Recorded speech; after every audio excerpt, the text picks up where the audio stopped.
Olá pessoal, sejam todas e todos muito bem-vindas e bem-vindos a mais uma aula para o concurso do Estado do Paraná, voltado a professoras e professores.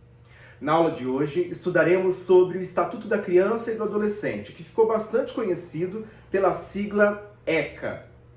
De acordo com o edital de vocês, as questões relativas ao ECA serão formuladas com base em 3 artigos principais. São eles o 56, o 232 e o 245. Mas afinal, o que esses artigos têm em comum? Por que é que eles aparecem no edital sendo cobrados para a prova de professor? Esses 3 artigos, eles apresentam características ligadas à garantia de direitos de crianças e adolescentes, mas com responsabilidades que recaem sobre professoras, professores e agentes educacionais. Então são 3 artigos que, de certa forma, se relacionam com o ambiente escolar. Então é por isso que esses 3 artigos estão sendo cobrados na prova de vocês. E isso não é uma novidade da SEED, da Secretaria de Educação do Estado do Paraná. Isso já veio ocorrendo em outras provas, inclusive de PSS. Então vamos lá. Vamos contextualizar primeiramente o que é o ECA, o que é o Estatuto da Criança e do Adolescente. O ECA é a Lei 8.069 de 1990. Ela foi sancionada no dia 13 de julho de 1990. Sempre que a gente trabalha com leis, o número que aparece depois dessa barra indica sempre o ano em que a lei foi sancionada, foi promulgada, tá bom? Então é a Lei 8.069 de 1990. Essa lei, ela dispõe sobre a proteção integral à criança e ao adolescente. O Estatuto, ele foi um marco na história do Brasil, porque antes a gente não tinha uma legislação específica que tratasse dos direitos e da proteção da criança e do adolescente. Então esse estatuto ele vem modificar isso e por isso ele é tratado como um marco na legislação que garante os direitos e a proteção à criança e ao adolescente. E aí nós levamos em consideração que criança, de acordo com o ECA, é aquela pessoa com idade até 12 anos incompletos, tá bom? E o adolescente? O adolescente é aquela pessoa com idade entre 12 e 18 anos. Então, recapitulando, criança de 0 até 12 anos de idade incompletos e adolescente de 12 a 18 anos. Primeiramente, então, artigo 56. Do que trata o artigo 56, que é um dos que serão cobrados na prova? O artigo 56, e nós já vimos aí em algum momento, principalmente quem já fez algum outro concurso, o artigo 56 ele traz sobre os casos que precisam ser comunicados ao Conselho Tutelar pelos dirigentes de ensino. Quais casos são esses? Ou seja, eu enquanto diretor, eu na direção de um estabelecimento de ensino, eu preciso me atentar a quais casos para comunicar ao Conselho Tutelar? É justamente disso que o artigo 56 do ECA vai tratar. Os dirigentes de estabelecimentos de ensino fundamental comunicarão ao Conselho Tutelar os casos são 3 casos, tá bom? O que passar disso é invenção da banca só para confundir o candidato. São 3 casos, não esqueçam disso.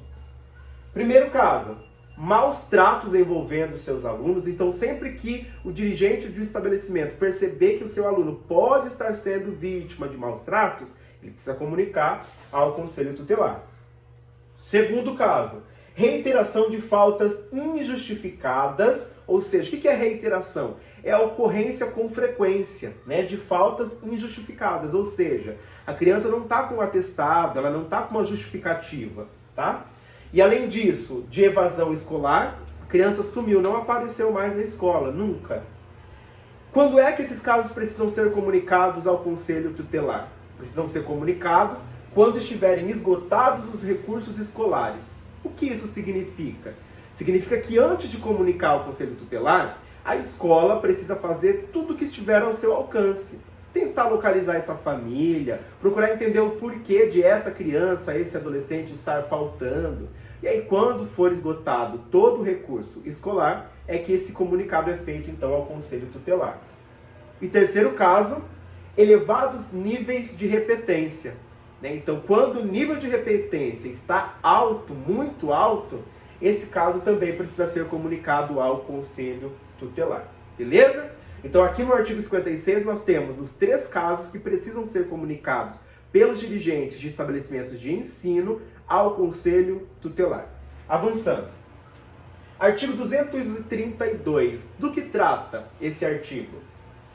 O artigo 232 ele vai trazer para a gente uma penalidade que é aplicada àquela pessoa que deixa a criança em uma situação vexatória, tá? De constrangimento. Então, submeter criança ou adolescente sob sua autoridade, ou seja, que está sob a sua responsabilidade, guarda ou vigilância, a vexame ou constrangimento, né? Ou seja, estou com a criança na minha responsabilidade, enquanto professor, dirigente de estabelecimento de ensino, enquanto médico, enquanto pai, mãe, enfim. Quando a criança estiver na minha responsabilidade e eu submeter essa criança a uma situação de vexame ou constrangimento, eu estarei sujeito a uma pena que é de detenção, né, prisão, de 6 meses a 2 anos. Detenção, prisão, de 6 meses a 2 anos. Esta é a pena e que será cobrada no concurso de vocês. Beleza? Último artigo, 245. O artigo 245 fala do caso em que um professor, um médico, um dirigente de estabelecimento de ensino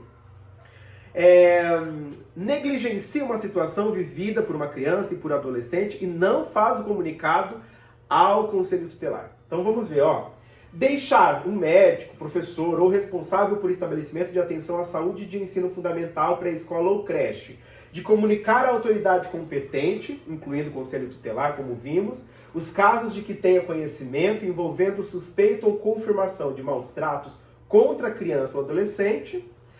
O que acontece com essa pessoa que deixar de fazer esse comunicado? A penalidade é uma multa de 3 a 20 salários de referência. E quando há reincidência, ou seja, se eu voltar a não comunicar um outro caso, isso é aplicado, ou seja, essa penalidade é aplicada de forma dobrada, tá bom? Então a pena para aquelas pessoas que deixarem de comunicar situações de maus tratos a crianças e adolescentes é uma multa de 3 a 20 salários mínimos de referência, aplicando-se o dobro em caso de reincidência, tá? Professor, então é só eu decorar esses 3 artigos que eu vou me dar bem na prova? Não necessariamente. Nem sempre a banca vai trazer o artigo, né, trabalhado aí de forma decorada. Muitas vezes ela vai te apresentar uma situação e você vai ter que interpretar. Para que vocês entendam isso, eu trouxe 2 questões que já foram aplicadas pela Secretaria de Educação do Estado do Paraná. E a primeira é a seguinte. Marcela, 9 anos, é aluna do ensino fundamental. Nas últimas semanas, chegou atrasada para as aulas, fisicamente machucada e abatida. Não se concentra e não quer falar sobre o assunto com a professora. Considerando a situação hipotética, a quem a direção do estabelecimento de ensino deveria informar? A. Polícia Militar? Conselho Tutelar? Ministério Público? Ou Secretaria Municipal de Saúde? Ou congênere? Nós já vimos agora há pouco, né? Lá no artigo 56, 3 situações que devem ser comunicadas pelos estabelecimentos de ensino, né? E esses casos precisam ser comunicados a quem? Ao Conselho Tutelar. Este caso da Marcela é um caso de maus tratos envolvendo, então, um aluno. Então, quem deve ser comunicado é o Conselho Tutelar. Beleza? Uma outra questão. Rafael, 8 anos, foi constrangido várias vezes e publicamente pela diretora do colégio onde estuda. Não quer mais voltar às aulas. Considerando que o fato ocorrido constitui crime contra a criança, assinale a alternativa que apresenta a pena correspondente. Ou seja, a diretora expôs essa criança a uma situação de vexame ou de constrangimento. Nós acabamos de ver ali, né? O que é que acontece? Qual é a pena aplicada a essa pessoa? Não é multa, né? Multa é no caso de negligência, ou seja, eu tenho conhecimento de uma situação e não falei, fiquei quietinho. Neste caso aqui, também não é advertência, mas é detenção, é prisão. E como nós já vimos, é uma detenção que vai de 6 meses a 2 anos. Beleza? Então, encerramos por aqui a nossa aula dos 3 artigos do ECA. Não deixem de revisar o conteúdo, reforçar o conteúdo e de resolver as atividades que eu vou postar na sequência. Um abraço e até a próxima.